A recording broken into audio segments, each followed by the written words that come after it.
Hello my YouTube family, hi. Welcome back to my channel. I am Pragya and you are watching Pragya Vlog. आज मैं आपको लेकर आई हूँ Chunar fort, जिसकी कहानी बहुत ही प्रसिद्ध है। तो चलिए चलते हैं और यहाँ का रहस्य बताते हैं। वैसे तो उत्तर प्रदेश के मिर्जापुर जिले में बसे हजारों साल पुराने इस चुनारगढ़ किले का इतिहास महाभारत काल से जुड़ा हुआ है, लेकिन ये किला चंद्रकांता चुनारगढ़ के नाम से भी जाना जाता है, क्योंकि देवकी नंदन खत्री जी द्वारा लिखे गए उपन्यास चंद्रकांता संतति और 1994 से लेकर 1996 तक दूरदर्शन पर प्रसारित टीवी सीरियल चंद्रकांता का केंद्र बिंदु हुआ करता था। तो इस किले के निर्माण से लेकर अंग्रेजों के कब्जे तक यहाँ पर कुल मिलाकर 18 शासकों ने राज किया था और इन राजाओं के खजाने भी इसी किले के अंदर कहीं न कहीं गड़े होने की संभावना अक्सर जताई जाती है। कैमूर पर्वतमाला से घिरे हुए और गंगा के किनारे बने इस किले को हमेशा से ही रणनीतिक तौर पर काफ़ी महत्वपूर्ण माना जाता था और यहाँ शासन करने वाले हर राजा के लिए ये किला जीतना शान का प्रतीक बन गया था। इसके अंदर ही विजयगढ़ और नवगढ़ पहुंचने के लिए गुप्त सुरंगों का भी निर्माण करवाया गया था। यहाँ बने सोनवा मंडप को साल 1333 में नेपाल नरेश संदेवा ने खास तौर पर अपनी बेटी की शादी के लिए बनवाया था, लेकिन विचित्र बात यह है कि यहाँ कभी भी कोई शादी नहीं करवाई गई। बताया जाता है कि इस इमारत के बाहर बेशकीमती हीरे जवाहरात जड़े रहते थे, जिन्हें अंग्रेजों ने अपने साथ निकाल कर ले गए थे। इस किले के परिसर में ही 200 फीट गहरा एक कुआं भी है, जिसकी दीवारों पर किसी प्राचीन लिपि के चिन्ह पाए गए थे, जो कि इस कुएं को और भी रहस्यमयी बनाते हैं। इसके अलावा आपको यहाँ पर दो बहुत ही पुरानी धूप घड़ी देखने को मिल जाएगी, जिसका उपयोग करके आज भी समय देखा जा सकता है।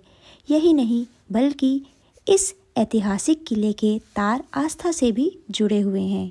आपको मैं बताना चाहूँगी कि उज्जैन के सम्राट विक्रमादित्य के भाई राजा भर्तरी इसी जगह पर लंबे समय तक तपस्या करते करते सन्यासी बन गए थे और यहीं पर उन्होंने समाधि भी ले ली थी।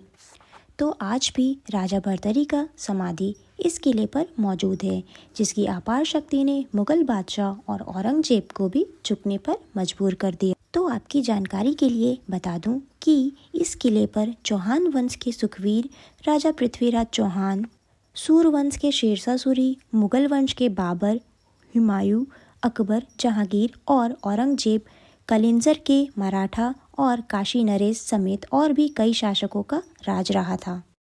चुनारगढ़ वासियों का कहना है कि जब भी चुनार में भयंकर बाढ़ आती थी, तब सभी लोग शरण लेने के लिए इस चुनार के किले में आ जाते थे, क्योंकि यह बहुत ही ऊंचाई पर बना हुआ है।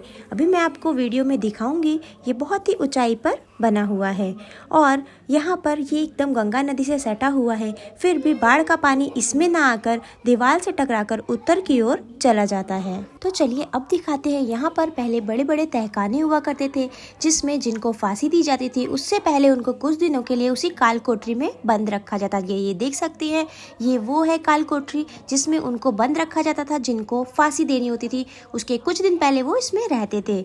और अभी जो आपने ये छोटे छोटे गोल गोल बॉक्सेस देखे हैं, वो उस तहखाने का है, जिसमें कि जितनी ज़रूरत हो उतनी रोशनी और ऑक्सीजन पहुंच सके।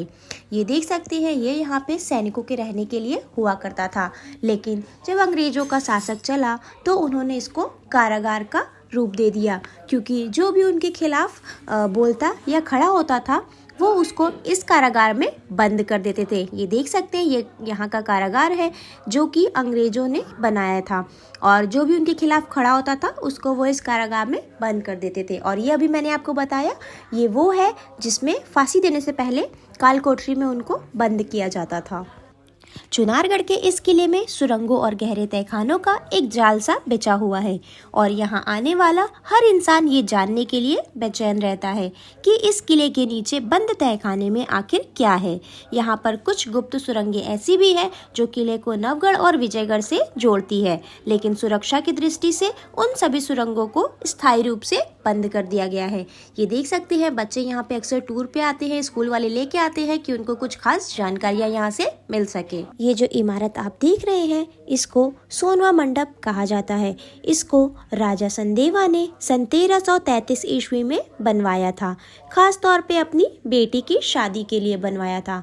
लेकिन कमाल की बात तो ये है कि आज तक इसमें कोई भी शादी नहीं हुई, क्योंकि राजा साहब की बेटी की शादी से पहले ही उनकी बेटी का अपहरण हो गया था, इसलिए उनकी शादी यहाँ पर नहीं हो पाई। आज तक यहाँ पर कोई भी शादी नहीं हुई। यहाँ पे आप जो ये नक्काशी देख रहे हैं ये उन जमानों में भी बिना मशीनों के कितनी खूबसूरती से यहाँ की दीवारों पर नक्काशी बनाई गई है। अभी मैं आपको डिटेल्स में दिखाने वाली हूँ। वीडियो को लास्ट तक देखिएगा, स्किप मत करिएगा। आपको मैं दिखाने वाली हूँ कि यहाँ पे दीवारों पे कितनी सुंदरता से और कितनी सफाई के साथ सारी नक्काशी को बनाया गया है। यह उस टाइम उस ज़माने में बनाया गया था जब मशीनों का उपयोग नहीं किया जाता था। इनको पूरे हाथों से, ये देख सकते हैं कितना सुंदर बनाया गया है, वो भी हाथों से, बिना किसी मशीन का इस्तेमाल किए हुए। ऐसा भी कहा जाता है कि सोनवा मंडप के बाहर जितनी भी नक्काशी की गई है पहले उस पर हीरे जवाहरात जड़े हुए थे, लेकिन जब अंग्रेजों का शासन था तब वह जाते समय पूरी हीरे जवाहरात को निकाल कर ले गए थे यहाँ से। इस इमारत में आने जाने के लिए 4 दरवाज़ा बनवाया गया था। ये देख सकते हैं, ये दूसरा दरवाज़ा है जो मैंने अभी आपको दिखाया है, इससे पहले एक दिखा चुकी हूँ। ये पूरी तरह से चौकोर इमारत है जिसमें 4 दरवाजे बनवाए गए थे। और ऐसा भी कहा जाता है कि इसके नीचे अभी भी वो तहखाने हैं जहाँ पर पूरी तरह से अंधेरा रहता है। ये देख सकते हैं, ये भी एक दरवाज़ा है इस इमारत का। ये दरवाज़ा नंबर 3 है जो मैं अभी आपको दिखा रही हूँ। चलिए आगे और इसका मैं दरवाज़ा 4 दिखाती हूँ आपको वीडियो में। और इसमें अभी भी नीचे जो तहखाना है, अब उसमें ऐसा माना जाता है कि बहुत सारे चमगादड़ और चील पक्षी रहने लगे हैं, इसलिए उसको यहाँ के लोगों की सुरक्षा के लिए पूरी तरीके से बंद करवा दिया गया है। स्थायी रूप से वो बंद हो चुका है। ये देखिए, ये जो दरवाज़ा है ये दरवाज़ा नंबर 4 है। इस इमारत में पूरे तरह चारों तरफ से 4 दरवाजे बनवाए गए हैं और ये पूरा चौकोर इमारत है जो मैं अभी आपको दूर से दिखाने वाली हूँ। ये जो आप यहाँ इमारत देख रहे हो ये लगभग 700 साल पुरानी इमारत है जो ये यहाँ पर अभी भी बनी हुई है।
है जहाँ पर लोगों को फांसी दी जाती थी, और फांसी देने के बाद वो यहीं से गंगा में डायरेक्ट बह जाया करते थे।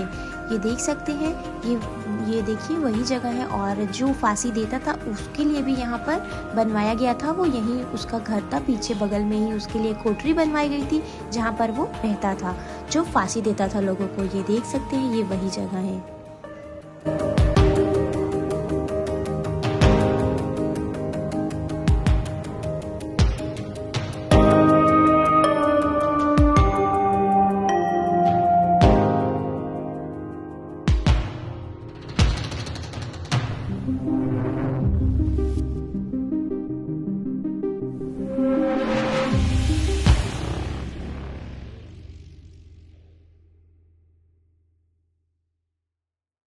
ये देख सकते हैं, ये वही कुआं है जिसका जिक्र मैंने वीडियो में पहले ही किया था। मैंने पहले इस कुएं के बारे में आपको बताया था। इस कुएं में जो पानी है उसका स्तर हमेशा इतना ही रहता है, क्योंकि ये घाट के किनारे बना हुआ है और घाट से एकदम सटा हुआ है। सो गाइस, आज के लिए बस इतना ही। मिलते हैं नेक्स्ट ब्लॉग में। कैसा लगा ये video? Like, share and subscribe ज़रूर करिएगा। Tata, bye bye.